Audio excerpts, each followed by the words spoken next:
I'm Jada Cockfield, and today the media team is on a field trip at the Cecil Williams Civil Rights Museum.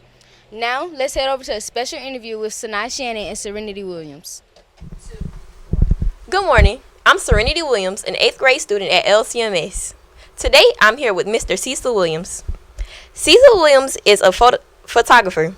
During the Civil Rights Movement, Cecil captured many empowering moments. He studied at Claflin University in Orangeburg, South Carolina, which is also where he's from. The Civil Rights Movement was during the 1954 to 1968 period. During the Civil Rights time period, African Americans were heavily discriminated.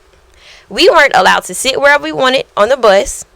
We also weren't able to drink out of any water fountain. Schools in the South were also heavily segregated, meaning that black and white children couldn't go to the same schools. Also, the Civil Rights Movement, jobs barely wanted African Americans to succeed. The Cecil Williams Civil Rights Museum was opened in 2019, located in Orangeburg, South Carolina. The museum has over 500 photographs taken by Cecil Williams and 200 artifacts. The museum also has an 800 name recognition wall. Altogether, the Cecil Williams Civil Rights Museum has 35 exhibits which contain these photographs and artifacts. Now, here is my first question. What is your favorite exhibit in the museum, and why is it your favorite? My favorite exhibit in the museum is that of the Briggs, Delane, and Pearson exhibit, because it was that case in Clarendon County in the 1950s that really was the first of the 5 cases that make up what is called Brown versus Board of Education. And that was a really important case, in fact, one of the most important cases of the entire civil rights movement period. What inspired you to take photos during the civil rights moment? Well, actually, it was sort of like my hustle. It was the thing to do. Like sometimes students in those days, they might have a paper delivery route, or they might work someplace part-time after school. So taking pictures was what I did. Did you ever think back during the civil rights time period that you would open a museum? Never in any moment during those days that I think about opening a museum.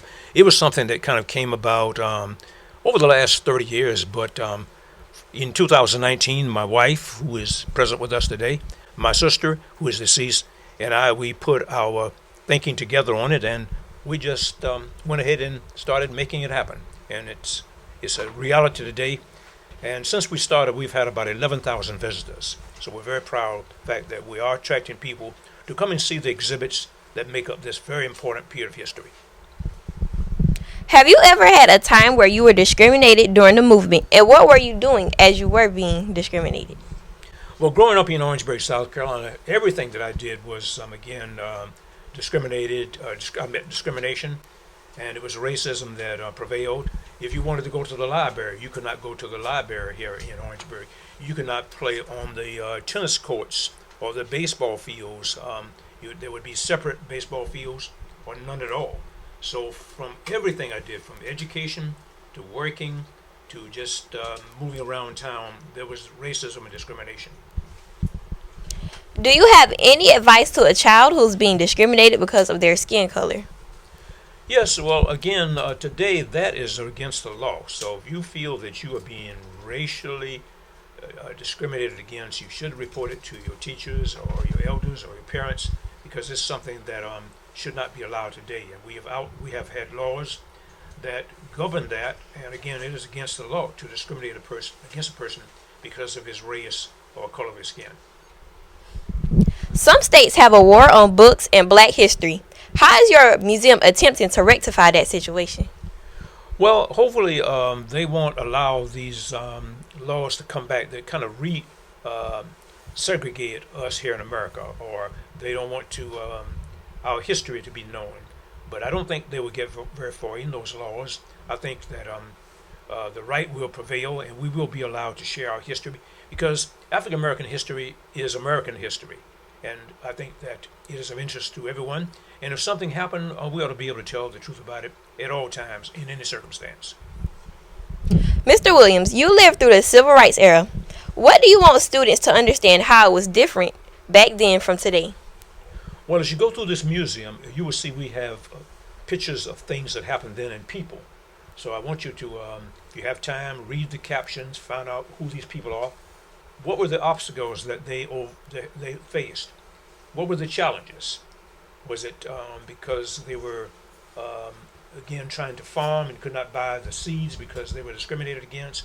Or did they sign a petition and because of that they were discriminated against? Or if their children weren't able to go to the school of their choice, that was discrimination.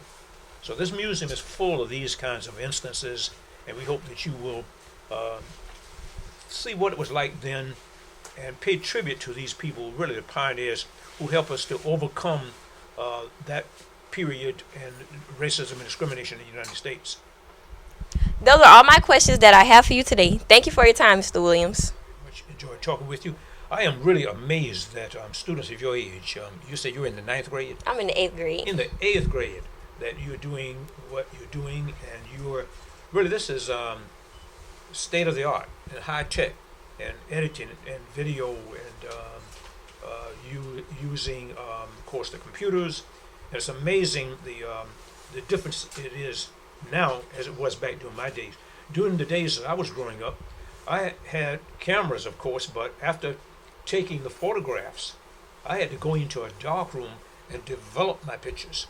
And then after I developed the negatives, I then had to print the pictures. So you are so very lucky today to be living in a technology where instantly you see the pictures that you are doing.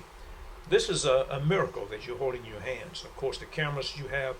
But anyway, I commend you and your teachers who have, again, helped you to move along in this kind of technology. And this technology, by the way, will go far and wide. As you graduate, you'll find that there will be some value, that what you're learning now will be value to you in the future and as you pursue your educational pursuits. Thank you very much for visiting, and I hope you all have a very enjoyable time going around the museum, going through and seeing the exhibits we have at this museum. Thank you very, very much. Thank you. That again, in 1955, the Reverend J.A. Delane was run out of Lake City, South Carolina, not far from where you all are. Is Lake City very far? No, sir. He was run out of Lake City. This is the exact replica he used, again, escaped from night riders who were firing onto his house. This is 1955. The Reverend J.A. Delane. He escaped from the night riders and the Ku Klux Klan in a car exactly like that. So as you see right here, we're beginning to build the exhibit. Reverend J.A. Delane. This is a 1953 Mercury Monterey. But this is 1955 that this happened. But this is an exact replica of the car they used. So you see, we'll start expanding outdoors with our exhibits as well. But this is ongoing right now and not yet completely finished. Okay? Well, let's get it. I'm Sanaa Shannon, and I'm here with Barbara Johnson Williams. Okay, Miss Barbara. Can you tell me a little bit about yourself? Well, at present, I am a retired educator. I taught school for about 40 years. Special ed was my specialty. I also taught math. My undergrad major was elementary education, and my third degree was ed administration. Okay. How do you feel knowing that you and your husband impact many people with this museum, teaching them about history? I think it's a great honor and a privilege to be able to do this and to allow people to know what has happened in the past. And like they always say that if you don't learn your history, then you're going to repeat it. Okay. And my last question for you is, why is this important to you? It's important to me, again, because it's educational. Again, people get to learn the true history. As my husband said earlier on, there are things that history may have reported, but sometimes it's not always accurate. And so here we are trying to make sure that history is recorded accurately as possible. Thank you. Thank you for having us.